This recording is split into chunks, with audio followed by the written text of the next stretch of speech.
What's going on, everybody? DSCuber here, and today I have another unboxing for you guys from Barnes & Noble. So let's get right into it.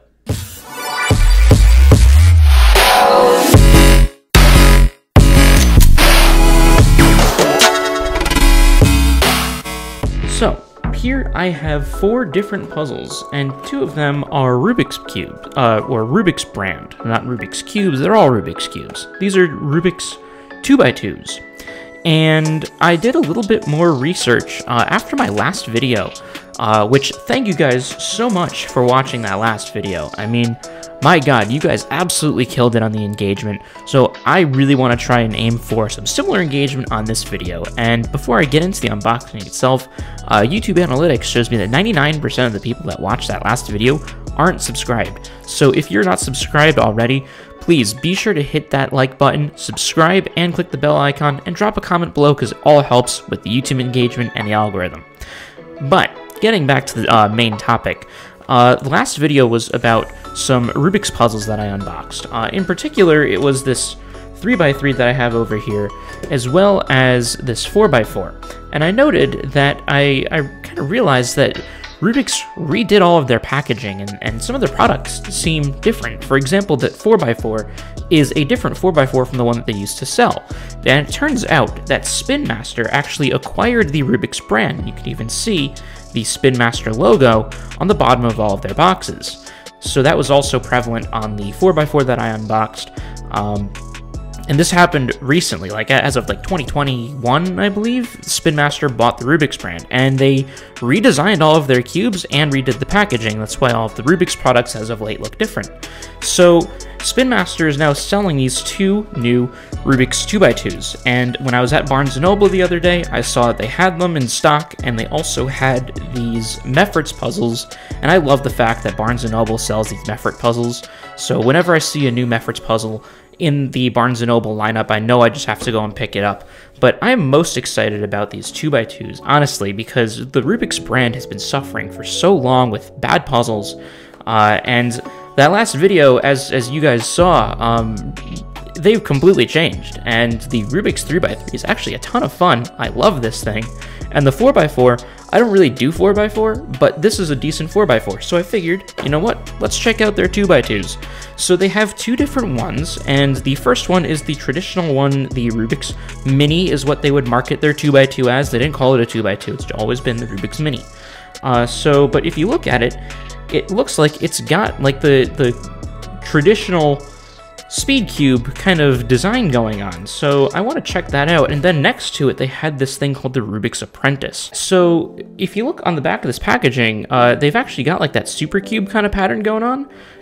I've never seen Rubik's approach these kinds of like varied takes on traditional puzzles, so I thought that would be kind of interesting to check out as well. So let's bust open the traditional Rubik's Mini 2x2. And nothing else in the box, it looks like, so we'll just toss this. But yeah, here it is, the Mini 2x2, well, the Rubik's Mini. I've actually had Rubik's Minis in the past, but they weren't that great, and they broke. Like the little plastic bit that holds all the cubies together, like one of them broke, and the entire thing just fell apart. So they used to be very breakable. So I don't know if they're super breakable anymore. But you know what? It's worth a shot. So let's check this thing out. Let's see how it turns.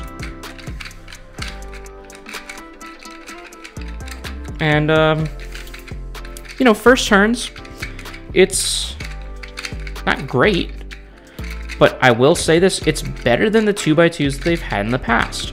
That's at the very least. You know, I'll give them the benefit of the doubt, because they traditionally just have not had good products. I'm sorry, Rubik's, but you know, in the past, your puzzles kind of sucked. They were blocky, they were choppy, they didn't really turn very well, and this turns all right. I mean, it's actually getting a little bit better as I kind of turn it around a bit. I have a feeling it just has to get broken in, but it's got the typical ball core. You can kind of see that. It's got the ball core, and that's kind of standard with your 2x2. And I would imagine maybe adjusting the tensions a bit, giving a little bit of lubrication. It won't be that bad. But it's a noticeable improvement over the way that Rubik's used to do their stuff. So good job to Spin Master for really piloting that push. But this looks very scrambled, so let's go ahead and do a quick on-screen solve with this.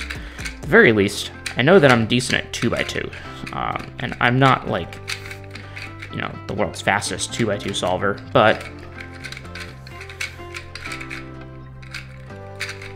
I did learn. I forget the style of solving that I do with this. If it comes to me, I'll put it in the video. But yeah, I mean, not bad. I've had better.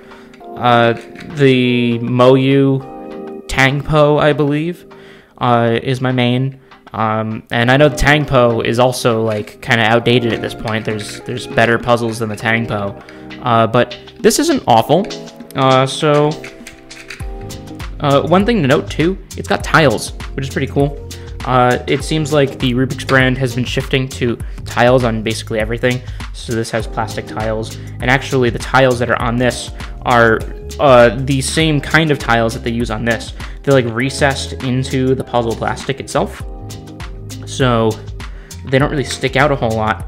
These, I mean, they're also recessed, but they have a different feel to them. It's almost like they're like a little too recessed. I don't really know. But anyway, that's the Rubik's Mini 2x2. So let's check out the Rubik's Apprentice. Now this is the one that I was actually more excited about, but I wanted to see the baseline Mini 2x2 because that kind of just sets the standard. So I kind of know what to expect with this one. Actually, it says look inside. Includes 2 sticker sheets and instructions. So it's like they give you a little window to look inside. I don't know what they mean by that. But the whole thing, it says like add stickers to increase the challenge. The challenge of the Rubik's Apprentice, I guess? I don't know. At the very least, it looks like this one actually comes with some additional stuff.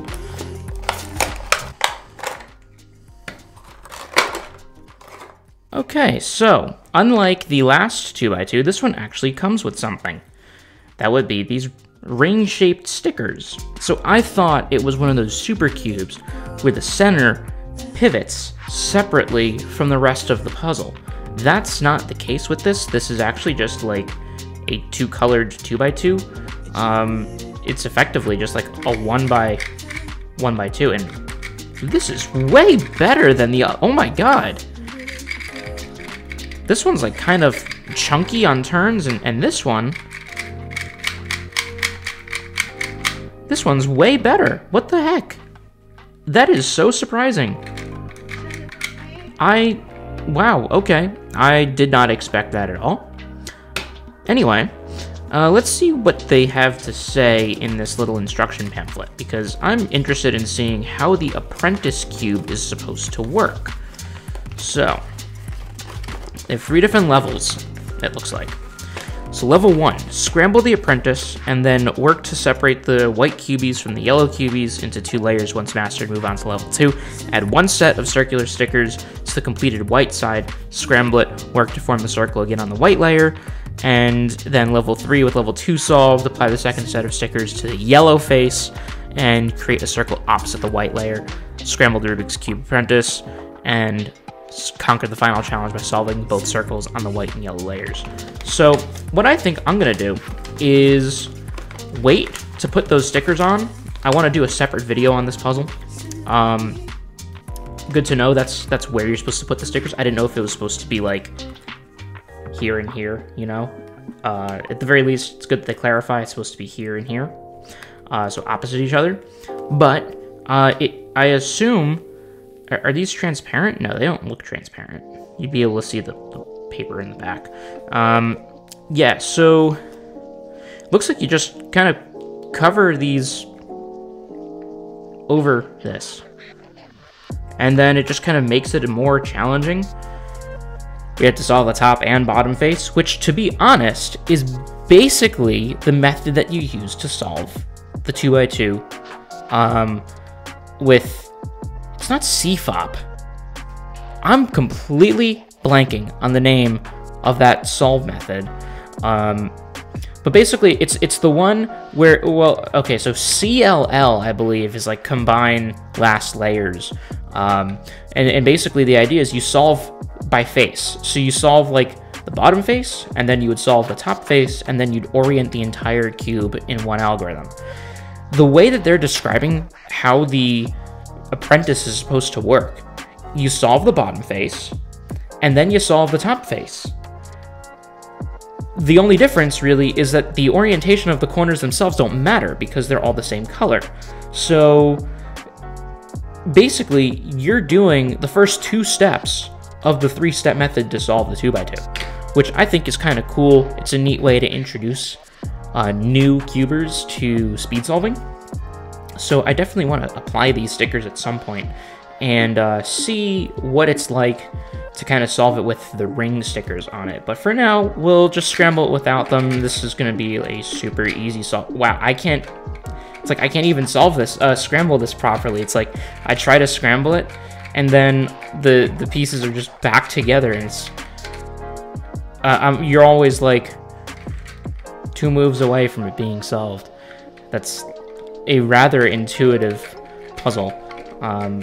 Yeah, but I have to say, props to the Rubik's Company for actually getting their act together and making good. See, look, this is what I mean. It's like literally 1 turn away. This is not a hard puzzle.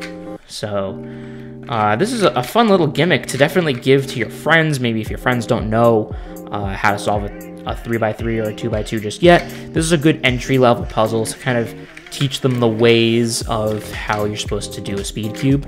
So yeah, and it's honest because it's not a puzzle that really scrambles. It's very easy to kind of, you know, fidget with, and you're always like a move or 2 away from it being solved. I have to say, I like this as a gift idea, especially, you know, for the entry-level cuber. I know I keep saying that, but it is a good puzzle to get people if they are being introduced to the cubing hobby, hence why they call it the Rubik's Apprentice. So go check out the Rubik's Apprentice if you haven't already. But yeah, I mean, I think, you know, this video is getting kind of long to begin with, so I'm going to save the Mefferts puzzles that I was going to unbox in this video for the next one. So we will wrap this thing up here. Anyway, thank you guys so much for watching this unboxing of the 2 new Rubik's 2x2s or Rubik's Minis, the Mini and the Apprentice, both by Spin Master. If you guys enjoyed this unboxing video, be sure to hit that like button and subscribe so you can be notified of future videos. Keep on cubing, guys, and I'll see you in the next video.